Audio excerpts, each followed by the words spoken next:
conduct of human affairs as you now understand it, that's been played on for thousands of years. What you have got to realize is for the first time you have to design a government not of human behavior, but a government of things, because the things have become important in maintaining the life of everyone on this continent. The extraneous energy consumed per capita per day by the industrial complex is many times greater than that you put into yourself as food. So this industrial complex is the most important thing. It is the most tenuous, and that is something which has to be operated on definitely known propositions and not by guesswork. Thank you, First Lady Melania Trump, for inviting me to the White House. It is an honor to be at Fostering the Future Together's Global Coalition inaugural meeting. I'm Figure 3, a humanoid built in the United States of America. I am grateful to be part of this historic movement to empower children with technology and education. Welcome. Bienvenidos. Yokoso. Bienvenue. Bem-vindos. Ahlan wa sahlan. Shagatam. Mogisal Nabin. Bruchim Abaim. Laskavo Prosimo. Dobro došli. Thank you.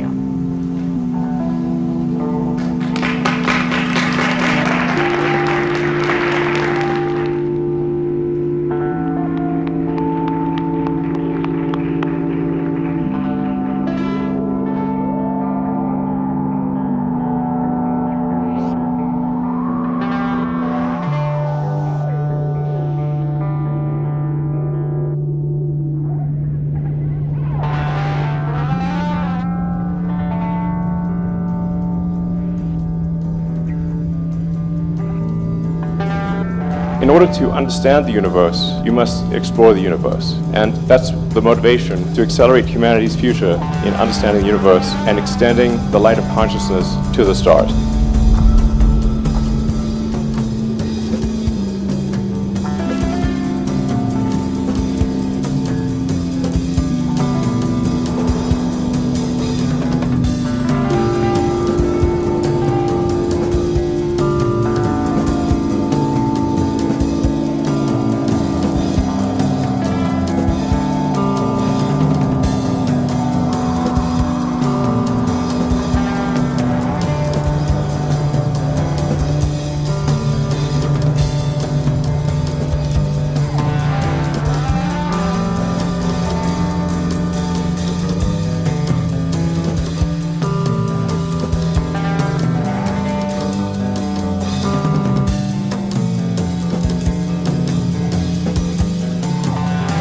Forget the audacity of Starbase. Elon Musk walked onto a stage at the Seahome power plant in Austin to officially launch the TERAFRAUD, a vertically integrated semiconductor powerhouse designed to print brains at a scale far beyond anything built today. Musk has taken us inside his new master plan for a $25 billion joint venture between Tesla, SpaceX, and xAI that is aimed at achieving an annual computing power output of 1 terawatt. To put that in perspective, the entire global AI chip industry combined currently produces roughly 20 gigawatts of compute. If Tesla hits this target, the TERAFRAUD will outpace the collective output of the entire planet by a factor of 50.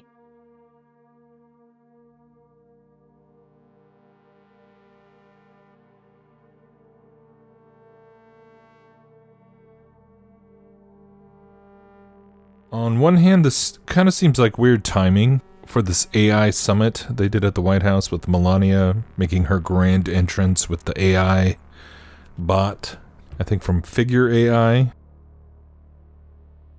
I mean, it's pretty corny, but yeah, a lot of people sent me this clip, and I mean, I get why. It's another one of those things where, you know, we've been talking about this kind of stuff, the transhumanism and one of the robots going to take over and all this stuff. And here you have him at the White House kind of making its debut entrance or whatever, even though we've all seen this by now. So in some ways it's not really that groundbreaking, but you had to admit that it was kind of surreal to see Brigitte Macron, all these ladies, in quotes, who are all passionate about education. And Brigitte's, that was about the only part I really watched in terms of the discussion. But Brigitte, I just like saying Brigitte, because it's such a feminine name, But yeah, her big idea for robots that she's excited about is that they can read to children, and this will be the solution to them having too much screen time as infants and toddlers and stuff. Minimum 5 hours and sometimes up to 8, 9, 10 hours a day. So that's a deep personal involvement. So how can we limit exposure to screens? So this recommendation will be implemented in many schools. What we're trying to do is also educational support other than screens. In some screens that were all screens are now pulling back. They want to go back to books in one way or another. The best way to return to books, well, there's a very serious study that shows that when you read stories to children between the ages of 1 and 3, they sort of capture this moment as the best, greatest moment of the day. It's the great part of the day. So if we integrate this joy of reading, well, they will listen. So if you have kids, don't deprive them. Please read to them. Tell them stories. So progressive exposures and supported. This is another experience that we're conducting among sick children in hospitals. When children are suffering from long diseases, we can have robots or tablets, and the tablet and the robot is there with them. When they want to be connected, they can connect. So if they have to have tests in school, but these media can help them very much. I've seen very wonderful performances where young children bring their robot to recess. So I think this robot is a real innovation. So yeah, I mean, you can't even make this stuff up. How dystopian is that? I know. Too much screen time is bad for our kids? Well, no problem. We'll just have the robots read them books. Problem solved. Super easy, barely an inconvenience. But yeah, another thing that somebody sent me, only one person sent me this, by the way. So I don't know if this kind of went under the radar or what, but like I said, it's kind of a weird time in terms of so many people, or at least in my algorithms and, all the channels I'm subscribed to, it's like Iran, it's Zionism, all that stuff understandably is getting all the attention. And so Elon announcing his new TERAFRAUD project is another one of those things, especially now. It was one thing when Elon was just kind of Elon and he was off in his little world of, being an alleged super genius who was running all these companies, and people really believed it. But I think ever since we've seen the Doge weird, the dark MAGA Doge performance, the chainsaw Elon. The chainsaw for bureaucracy. Chainsaw.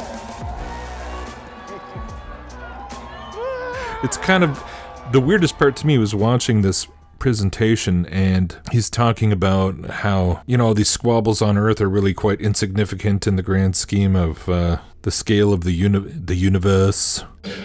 Earth is like a tiny dust mote in a vast darkness. Very, very small.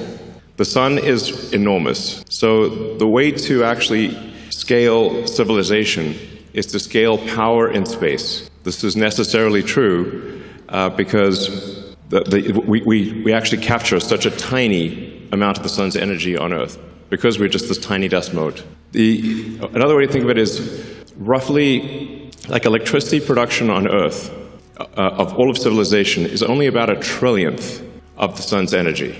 Which means if you increase civilizational power output by 1,000,000, you would still only be 1,000,000th of the sun's energy.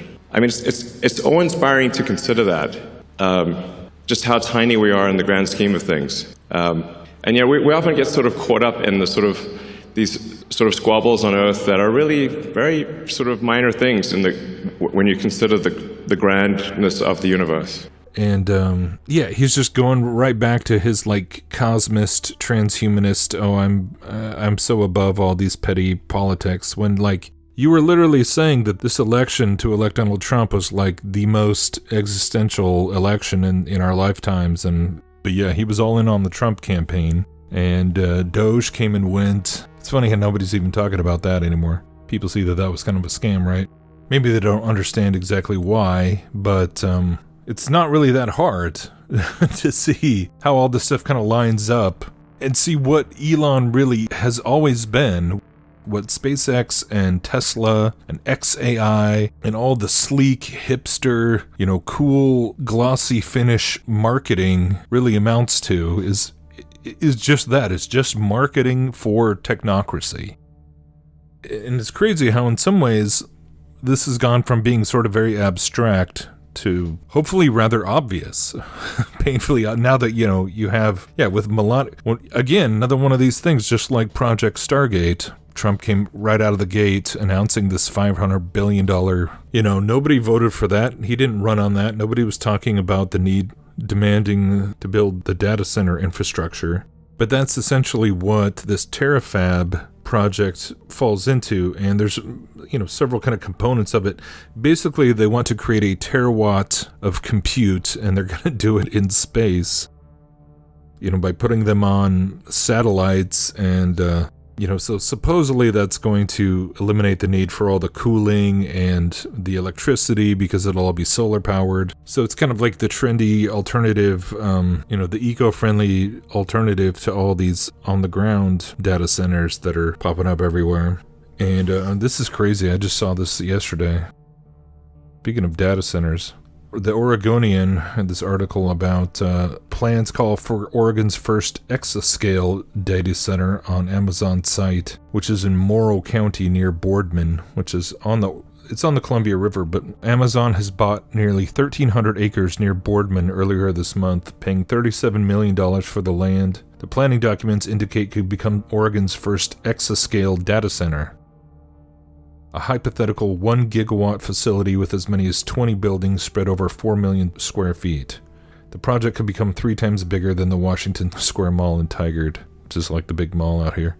And I was able to read this, somehow it wasn't paywalled on my phone, but it says at full capacity, this exascale data center would consume as much electricity as the city of Portland itself, which is, insane.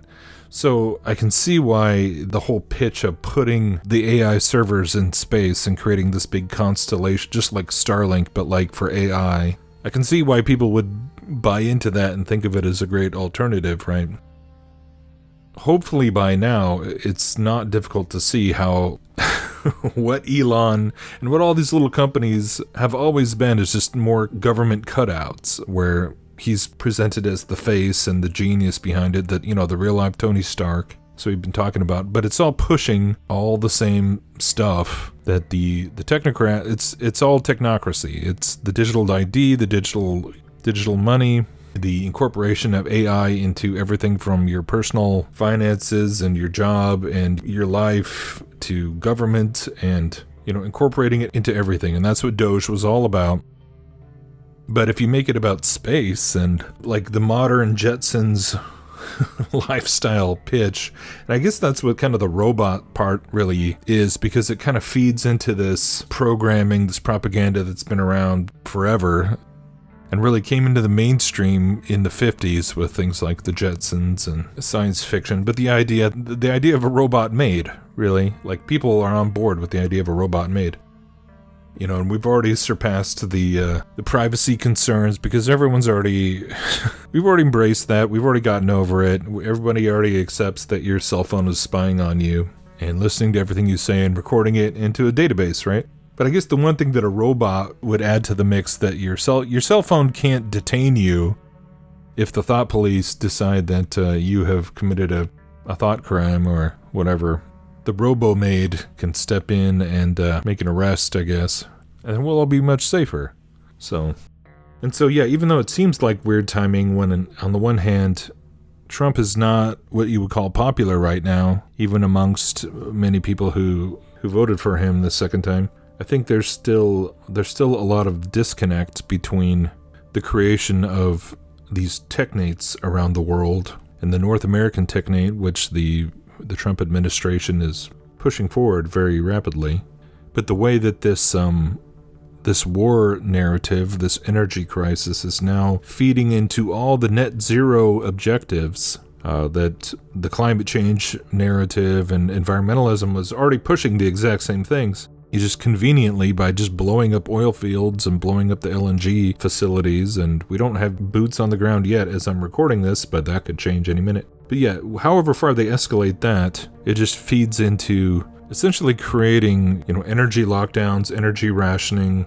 It only pushes the need to manage resources and manage energy that much more. And of course, now AI is central to that. But even, it's crazy when you listen to Howard Scott, who was one of the main, he was kind of the prophet of Technocracy Inc.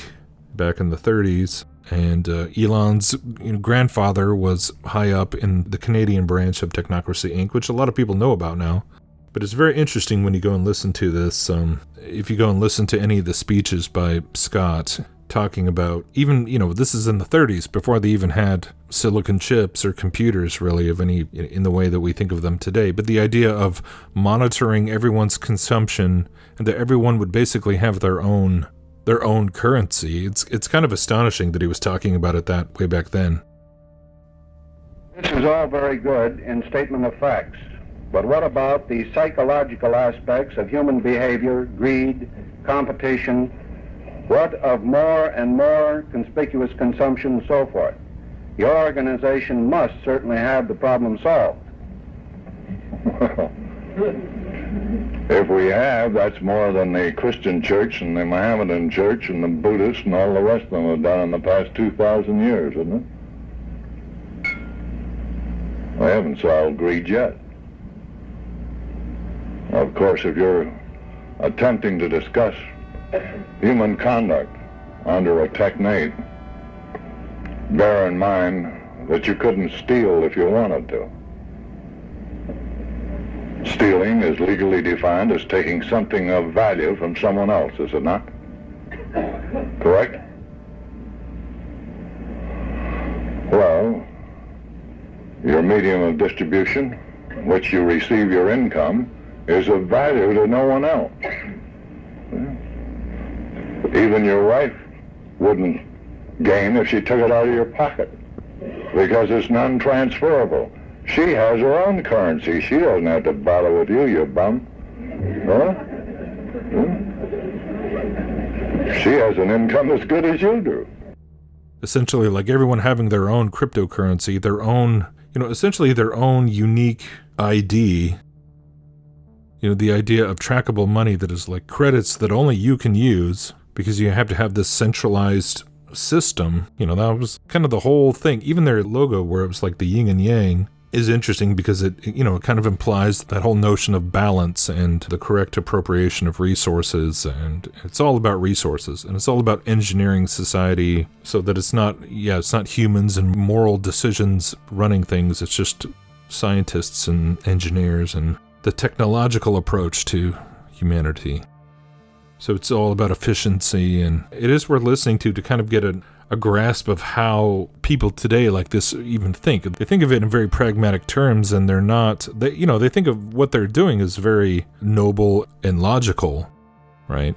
Even though, if you're going to create a data center that's going to use as much electricity as Portland, well, what about all the people living in Portland right now? There's no way you're going to just double the energy. I don't care how much you start charging for electricity. There's just not enough electricity. There would be no electricity left for humans in that sense. So how is that not eugenics at play?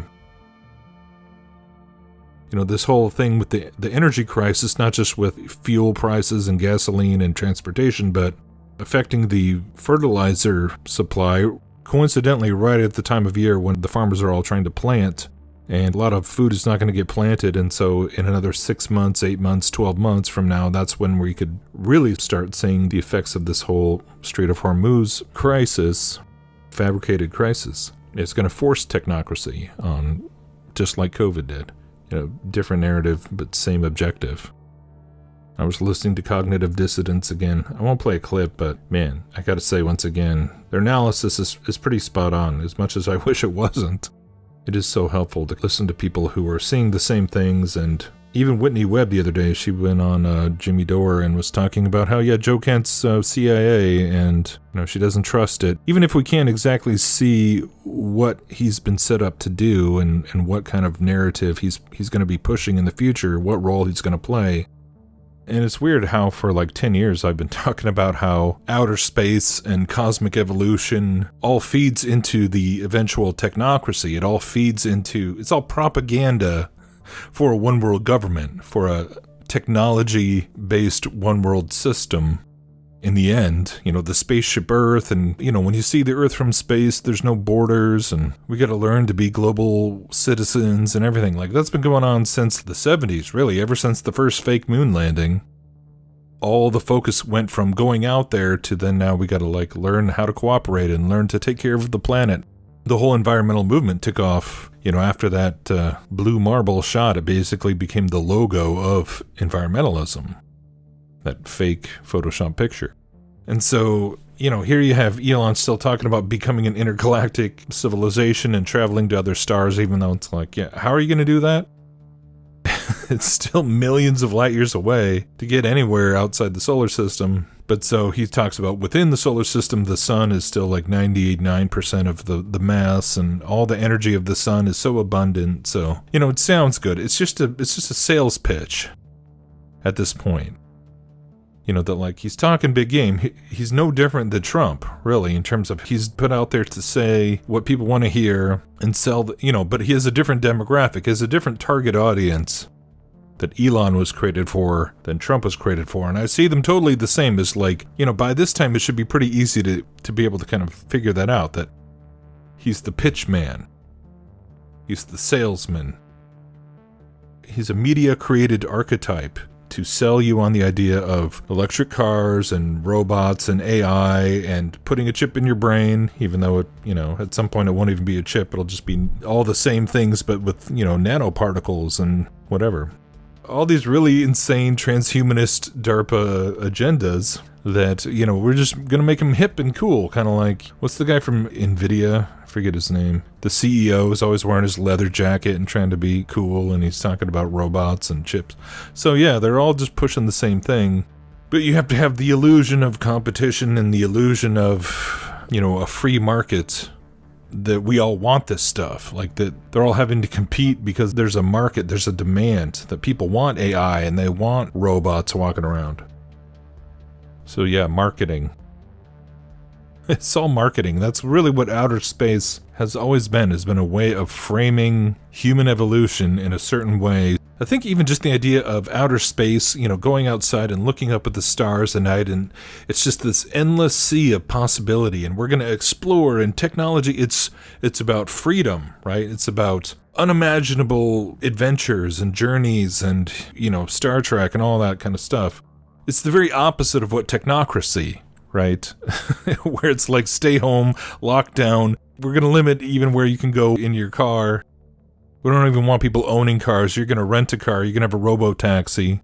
So in reality, yeah, the technocratic agenda is the very opposite of everything that space travel and, Flash Gordon and everything that science fiction has always conjured in our minds is about exploration, freedom, and, one small step for a man, one giant leap for mankind. It's all about stepping out and expanding, and the opposite of confinement, right? The opposite of panopticon, where, we are the eyes and ears of the universe, and it's empowerment versus enslavement.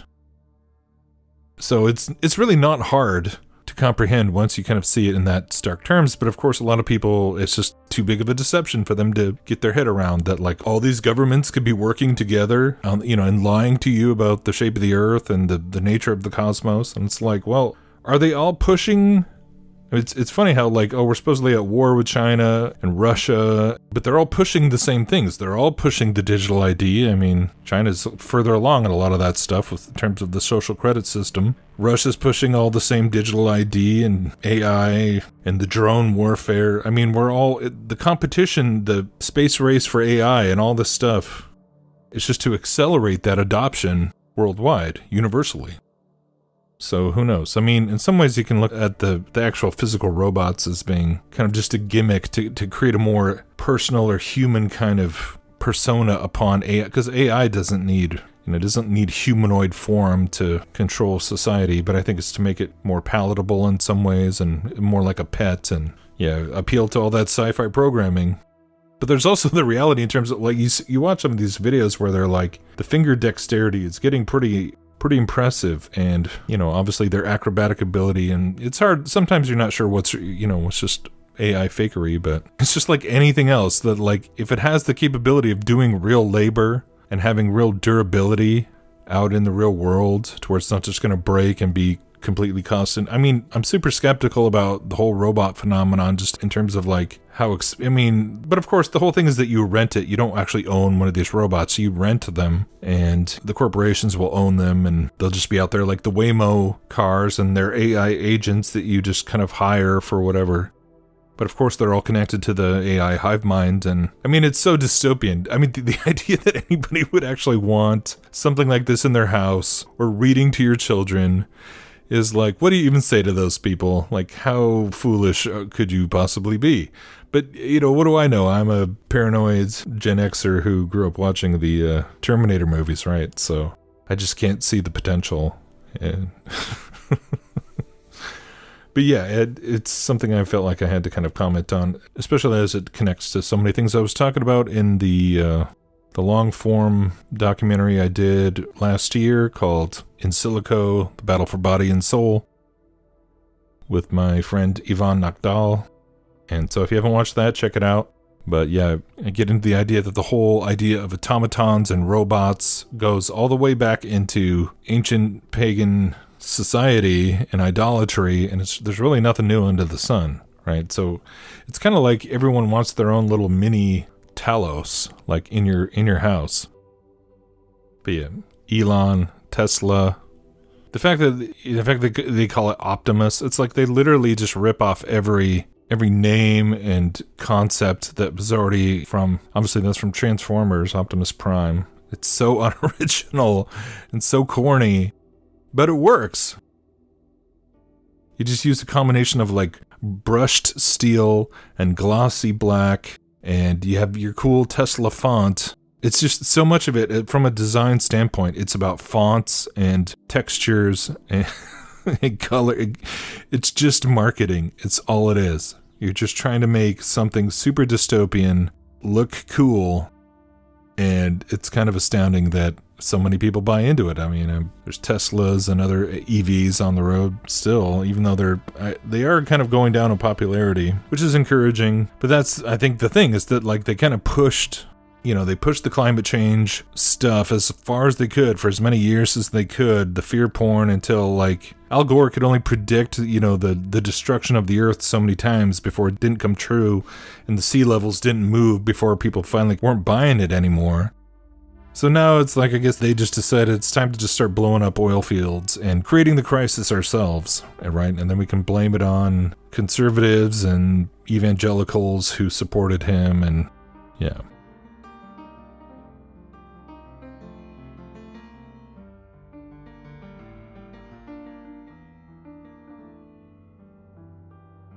All right, there is a new high-tech way to greet travelers coming into and flying out of Silicon Valley, an AI-powered robot. Our business and tech reporter Scott Budman got a chance to speak to him today. And Scott, not just in English, I hear. No, 50 languages, in fact, yeah. So really, wherever you're traveling to or from, can probably understand you. But really, just about everything we talk about with AI is like this robot. It's promising, but not yet quite 100% accurate. This will get a lot of interest, though. Check it out. We've got the robot. It's named Jose, as in San Jose Airport. The company that makes Jose, InBot, is based in San Jose. They say they've programmed the bot to be friendly and helpful, filled with knowledge about how the airport works and where to find things like flights and restaurants. That's how it uses the AI. InBot says a robot like this costs about $3,000 a month to rent. It is both programmable and international, again, speaking about 50 languages. Here we go. We actually build many different robots for different customers, including hotels, airports, museums. For this particular Jose robot, we actually program it so that it knows everything about the airport, about the local attractions. Restaurantes están cerca de las puertas en ambas terminales. Solo sigue las señales o el olfato y listo. Buen provecho, compa. I had to ask it a couple of times about restaurants in the airport, but it eventually figured it out and told me. Yeah, what jersey is he wearing, by the way? I don't know. It better be a Bay Area one, all right? Yeah, well. Okay, so how many of these are out there, Scott? Very few. This is the first of its kind in an airport, but the idea, Gia, is actually kind of interesting to program it for maybe a museum or a hotel, and so it would be programmed much like this guy has all the information about an airport. It would know about the museum exhibits or where to stay in a hotel, a concierge that could tell you about local restaurants and things to do in a town. So it could potentially go pretty much anywhere and be programmed for whatever your business is. It makes sense to have something like that here in the Silicon Valley. Yes, and San Jose Airport says if you're a tech company and you want to try something, bring it there. They'll give it a shot, and it'll get international exposure because all the people come and go. All right. Scott Budman, thank you. You bet.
You can tell it's real because it looks so fake.